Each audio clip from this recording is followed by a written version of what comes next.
meantime, the Supreme Court ruled that the Affordable Care Act, otherwise known as Obamacare, remains valid. The ruling rejects the claim by 18 red states that certain aspects of Obamacare were unconstitutional. Joining us now to discuss is distinguished university professor from Touro College, Thane Rosenbaum, and healthcare analyst Seth Denson. Gentlemen, thank you so much for joining us today. Seth, I want to start with you because this is a big case. I know we've talked about it before. What does this mean moving forward in healthcare? Because this was in the Supreme Court 3 times. Yeah, listen, I think at the end of the day, it means that I got to think this is over, right? I mean, certainly there's still some red meat out there for a lot of conservatives to want to do something about the Affordable Care Act. But in reality, if we want to get serious, we actually need to do something to impact health care. The Supreme Court has made a ruling. This wasn't even close. I mean, you got a 7-2 ruling on this. So if we want to get serious about health care, let's really start focusing on what the real health care problems are. Health insurance is just a byproduct of that, and that's what the Affordable Care Act did. So I think it's time to refocus our energy and really start focusing on the real problems. So it looks like it's here to stay, but Thane, what was the issue? I'm not even sure it's here to stay, Bob, because the Supreme Court in this instance ruled on the basis of standing, procedural reasons, not on the merits of the health care law itself. Remember, Obamacare came with an individual mandate, which mandated that all individuals buy into the system, and if they don't, they get penalized with a tax. That was the legal argument that found the law constitutional in the first time, the argument that the federal government has the right to tax. This isn't really about the health care. It's really more about its taxing power to punish you.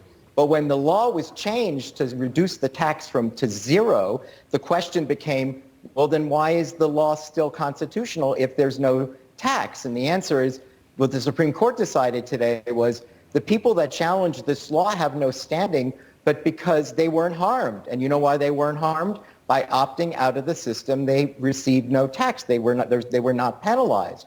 But it doesn't change the basic idea that there is this law that has only been tested on taxing grounds, and now the tax has been removed, and somehow it was removed for standing issues, not under the merits. They may be able to come back, Republicans could come back with a new legal theory.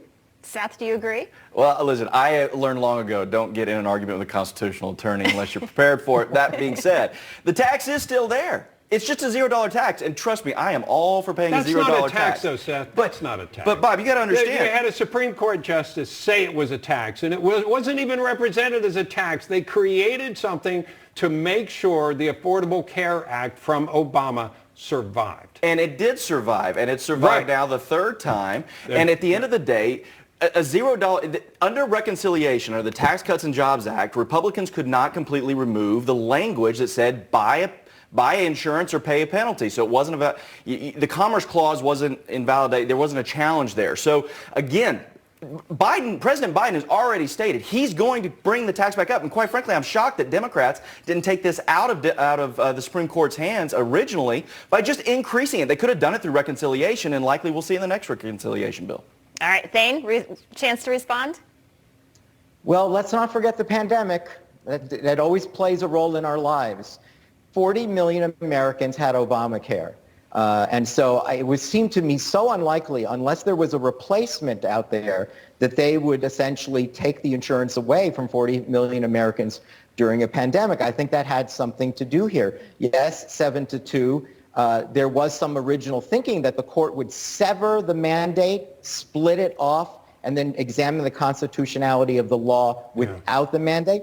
They didn't do it. They simply decided... They wanted to survive, Thane. They wanted it to survive in the beginning. They want it to survive now. They're creating a way to do it. I mean, when I'm frustrated, Seth, it's certainly not with you. It's what the Supreme Court is doing. You're good. You're good. I get it. I don't like the law either, but I also understand the mechanics of where we are. And as Thane was alluded to, as we'd say in Texas, you can't put toothpaste back in the tube. You're not going to take away health care from that many Americans, at least not in a political way. I think we're all agreeing with that. That's what's going on here, right, Seth? Yeah. 10 seconds? Absolutely. I couldn't agree more. And Thane?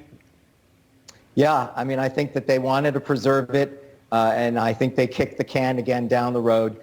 Remember, President Trump wanted to replace it with something else, but he never had the chance to do that. Okay, we got to run. See, this is why you can't talk to a constitutional lawyer with time limits.